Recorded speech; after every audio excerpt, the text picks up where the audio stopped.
Bastante agradable, Miguel Ángel. Hay una brisa refrescante, eso sí, en la calle, en el ambiente, pero no está tan helado como estaba el día de ayer. El clima a la espera de este sistema frontal, este nuevo sistema frontal que se viene para la zona. Así es. Carlos, cuéntenos, ¿qué tenemos preparado para esta hora? Bueno, una de las misiones que hemos señalado, que hemos querido ir cumpliendo, tiene que ver con enseñarle a la gente. Hay un hecho que está pasando y bastante, que tiene que ver con los embargos, notificaciones de embargo que le llegan a la gente, a sus hogares por el retraso de una deuda. Hay mucha gente que a raíz de esta pandemia ha decidido darle prioridad al pago de otras cosas y no, por ejemplo, un crédito en el banco, y se ha encontrado con esta situación. Justamente vamos a conversar con el abogado Rodrigo Bustos, que nos va a tratar también de enseñar y de guiar en este aspecto. Abogado, buenas tardes primero que todo, y bueno, se están llegando notificaciones de embargo, el tiempo es muy rápido. ¿Qué puede hacer la gente? ¿Cómo funciona esta situación? A ver, buenas tardes. La verdad es que es importante tener claridad de que cuando hay una deuda o hay un crédito que uno ha configurado con un banco, hay que estar muy atento a lo que va a ocurrir. Principalmente, los bancos lo que están haciendo en estos momentos es haciendo llamadas intensas a cada uno de los deudores para efectos de poder dar el cumplimiento de las obligaciones. Y pasó alguna situación bien especial. Desde que se levantó la cuarentena hemos tenido una explosiva cantidad de notificaciones por parte de algunos bancos respecto a clientes que están morosos, y por una razón bastante clara, respecto del pago de una o más cuotas. El problema que se presenta en esta ley, y principalmente hay que determinar los juicios ejecutivos, cuando hay una letra, un pagaré, hay un mutuo de por medio, en la cual tienen garantizado el banco una hipoteca, es una situación muy delicada y además hay un plazo muy breve de poder contestar. Es decir, para hacer una defensa. Son 4 días simplemente desde que usted notifica o es notificado para el requerimiento del pago. Usted recibe un documento como de esta naturaleza, es una resolución, una demanda ejecutiva se llama, en que se las deja probablemente, y esto mucho cuidado, probablemente en el patio, probablemente se lo llevó el viento. Es muy probable también que hasta el perro lo haya tomado. Y desde ese punto de vista, pues, igual sigue corriendo el plazo. No tiene que ser entregado a la persona como tal. No, lo que pasa es que aquí hay una precisión. Efectivamente, la primera demanda tiene que ser personal, pero hay una figura bien especial en la ley que se llama la notificación especial por el artículo 44. ¿Eso qué significa? Que el receptor, el funcionario del tribunal, supuestamente ha ido 2 veces, en la cual es un ministro de fe, a certificar efectivamente de que es el domicilio donde se encuentra en el lugar del juicio la persona. Y certifica ese hecho y lo comunica al tribunal. La parte acreedora solicita efectivamente que se lo notifique y por tanto basta simplemente que lleve este documento, y muchas veces este papel se encuentra en los buzones, se encuentra en las consejerías, se encuentra principalmente, vuelvo a insistir, tirado. ¿Por qué? Porque se ha certificado que se encuentra en el lugar del juicio eventualmente. Pero quiero insistir, una vez que usted recibe este documento o sabe la fecha cierta, en la parte final se supone que hay una notificación, y se supone tiene que tener primero que todo una información de la fecha de notificación. Y esa fecha de notificación, usted es citado a comparecer ante el receptor para efectivamente pagarle supuestamente la obligación total. Desde ahí corren 4 días para presentar defensas judiciales, hágase asistir por abogado, la Corporación de Asistencia Judicial. La verdad, las universidades están hoy día prestas a colaborar en este sentido, porque usted pasa los 4 días y después no hay un elemento fácil de defensa. ¿Por qué? Porque viene el tema de las bases de remate y eventualmente el remate de la propiedad. Pasados estos 4 días, ya no vi la carta, no encontré con el documento, me lo pillo, no sé, 1 semana después, 2 semanas después. ¿Qué puedo hacer y cuánto tiempo viene el proceso de remate como tal, de embargo de propiedad, desde ese 4.º día que se cumple? A ver, el proceso es rápido. El proceso rápido significa en buenas cuentas de que si usted pasaron estos 4 días, va a pasar aproximadamente unos 10, 15 días en que se van a solicitar certificaciones y después se va a presentar por el acreedor, usualmente los bancos, van a pedir bases de remate cuando tienen algún bien, si es que se ha embargado una casa, por ejemplo. Y desde ese punto de vista, ya usted supuestamente está notificado en el proceso. Por eso también tiene que hacerse parte, ver en la causa, y ya le voy a explicar cómo ahí se hace, para que usted pueda perfectamente revisar efectivamente cómo es el avance. Porque cuando presenten las bases de remate, también usted puede hacer observaciones. ¿Qué es lo que ocurre? Y está ocurriendo, mucho cuidado con ello, que muchas veces se están incorporando deudas, obligaciones del banco, la tarjeta de crédito asociada, las obligaciones paralelas de consumo que se hayan ingresado, se la están cobrando como una obligación total, siendo que solamente usted lo pueden demandar por casos específicos de deuda. Desde esa perspectiva, pasan aproximadamente 3 meses. O sea, el proceso es muy rápido, la gente prácticamente no tiene tiempo para poder reaccionar y ¿qué pasa si pasan todos los plazos y ya está en proceso de remate? ¿Existe alguna alternativa, alguna ventanita, alguna opción para la persona? Por eso, desde ese punto de vista, hay que hacerse asistir legalmente porque usted tiene que recibir efectivamente la notificación. La notificación tiene que ser válida.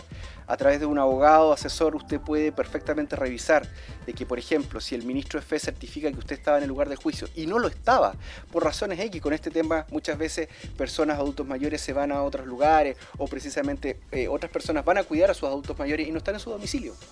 Entonces, desde esa perspectiva, poder acreditar que a la fecha de la notificación probablemente no estaba. ¿Qué se hace ahí? Se puede presentar un incidente de nulidad. Y después cualquier otras alternativas.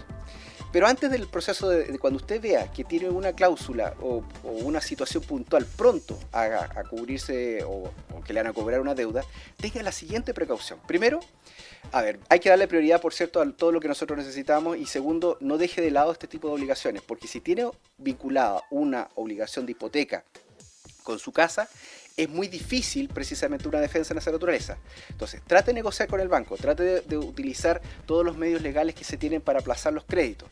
Si no es posible esa circunstancia especial y usted dentro de los 4 días pudiese hacer la defensa, ahí un juicio de esta naturaleza, siendo muy sincero, es probable que se alargue en 2 o 3 años, en la que usted puede negociar con el banco.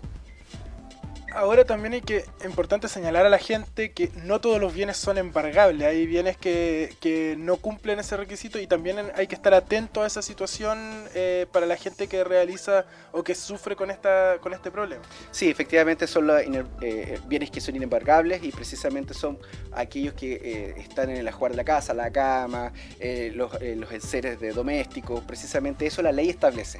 Tampoco son embargables las remuneraciones. Eso es muy importante. ¿Qué es lo que aquí embargan principalmente? Son bienes físicos rematables, realizables se les llama, una casa, se puede vender un vehículo. Por eso es muy importante que usted haga el análisis de que cuáles son los riesgos que usted está teniendo eventualmente si es que la van a demandar, ¿ya?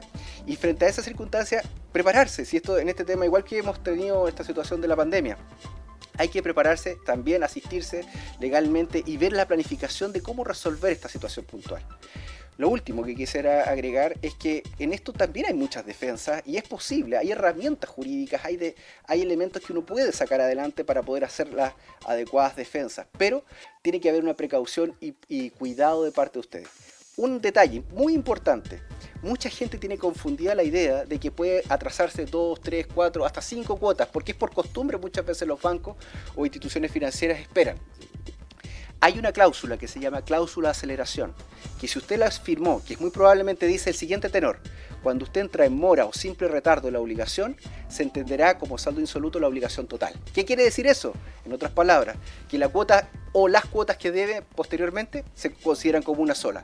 Por eso después cuando usted va al banco o a la institución financiera, le exigen el 50% de una obligación que es prácticamente imposible pagar. Si una persona no podía pagar una cuota, pagar 5 inmediatamente es bastante complejo. Abogado, otra situación que hemos visto es: ¿qué pasa si yo me atraso 5 cuotas? Hago el esfuerzo, pago las 5 cuotas y voy a pagar ya regularizado y me dicen que tengo bloqueada mi cuenta, que no puedo pagar, que ya está en un trámite judicial la situación. ¿Qué es lo que se puede hacer? A ver, primero que todo, en eso hay que tener claridad de que la información hay que contrastarla. Yo sugiero a todos aquellos que ya han tenido que sacar su clave única, pueden ingresar a la página del Poder Judicial, www.pjud.cl. Busquen, es muy fácil, otro día podemos incluso ayudar en ese sentido, para poder revisar cuando tengo una causa en mi contra, a través de mi RUT y la número de la causa. Pero si a mí, por ejemplo, en el banco no me quieren recibir el pago, yo sugiero que si la causa está ingresada, haga la consignación en el banco, en la cuenta corriente del tribunal. Desde esa perspectiva va a poder reliquidar o renegociar adecuadamente en el juicio la posibilidad de los pagos o evitar eventualmente un remate porque se está liquidando la deuda. Uno entiende que si pagó el total de la deuda no debería haber problema. Exacto. Y otra cosa también, yo creo que hay que ser generoso en este tema, yo creo que muchos de mis colegas también pueden orientarlo en el respecto. Hay que tener cuidado, muchas veces obligaciones, por ejemplo, debe usted 5 millones de pesos y a usted le están embargando para rematarle una casa de 60 millones de pesos. Existen figuras legales, aun cuando usted se le haya pasado los plazos, pedir lo que se llama la reducción del embargo, es decir, a los bienes suficientes para pagar esa cantidad. Por ejemplo, usted la puede pagar con bienes de un mueble o algo de valioso o un vehículo, pero no rematarle la casa, que es importante para efecto de una familia. Eso es importante que lo tome en consideración. Hay soluciones, pero vuelvo a insistir, esto no hay que hacer como la avestruz, hay que esconder la cabeza, hay que enfrentar el problema, adelantarse y planificarse y sobre todo asesorarse. Que es lo más importante, el asesorarse. Estamos tratando de contribuir justamente en eso, Miguel Ángel, para orientar a la gente ante esta situación, ante estos problemas financieros que puedan tener y que terminen o que puedan terminar en el embargo de una propiedad. Bueno, junto con saludar a Rodrigo Bustos, es preguntarle si la vivienda social tiene algún trato particular cuando la persona ingresa en deuda y no ha pagado los dividendos y está enfrentando un remate. ¿La vivienda social se puede rematar? Esa es mi pregunta. Desde Estudio Abogado nos preguntan si es que la vivienda social se puede rematar o no, o cómo funciona en ese caso. A ver, respecto a las viviendas sociales, tiene una cierta protección durante 5 años. Cuando es entregada, hay una cláusula específica que dice que no se pueden enajenar, embargar, rematar, en otras palabras, estas propiedades. Pasados 5 años, la propiedad pasa a ser de propiedad específica del individuo beneficiado y por tanto es como cualquier otra vivienda. Es decir, una vivienda social pasada esta cláusula o este plazo, perfectamente podría hacerlo. Eso quiere decir, desde la entrega son 5 años. Exactamente. ¿Qué pasa si dentro de ese plazo Embarga. hay embargo? ¿Cómo lo tienen que hacer? Tiene que haber como un alzamiento, un proceso no menor. Absolutamente. Primero, si indudablemente puede hacer concurrirse por las asesorías legales respectivas, se solicita al tribunal un alzamiento de en este caso del embargo, por tanto se reclama la nulidad de ese embargo. Es muy importante hacer presente al tribunal. El tribunal no es adivino, el tribunal tiene que saber esa información y usted tiene que informarse. Un otro dato importante que ha atendido la contingencia, muchas veces también lo que está ocurriendo es que se están embargando bienes o casas respecto de personas que no tienen la deuda directa, como por ejemplo, el dueño de la casa arrendó la propiedad, el arrendatario fijó el domicilio en esa casa, pero el arrendatario se fue, o de alguna manera ya no está, o hay otra persona que ya no está, o fijó un domicilio. Desde esa perspectiva, ¿qué ocurre? Muchas veces las demandas llegan a nombre de esta persona, del arrendatario, por ejemplo, pero se embargan la casa o embargan los bienes de la casa cuando esa persona ya no está viviendo ahí o hay viviendo otra persona. ¿Qué tiene que hacer esa persona no deudora? Reclama lo que se llama una tercería de dominio, tercería de posesión, eso lo ve a través de su asesor legal, pero eso no tiene plazo, la verdad que tiene que hacerlo antes que se produzca el remate. Pero desde esa perspectiva también es muy importante que hay herramientas para poder defenderse. Cuidado con eso. Entonces, el llamado a la gente, Miguel Ángel, es asesorarse si está en esta situación complicada. Hoy en día hay muchas alternativas, están las corporaciones, las mismas universidades, como lo decía el abogado, para que la gente pueda informarse acerca de esta situación. No dejar pasar el tiempo, porque ese es el peor compañero, el dejar pasar el tiempo. La idea es tratar de solucionar el problema lo más rápido posible para evitar de esa forma un posible embargo de su vivienda.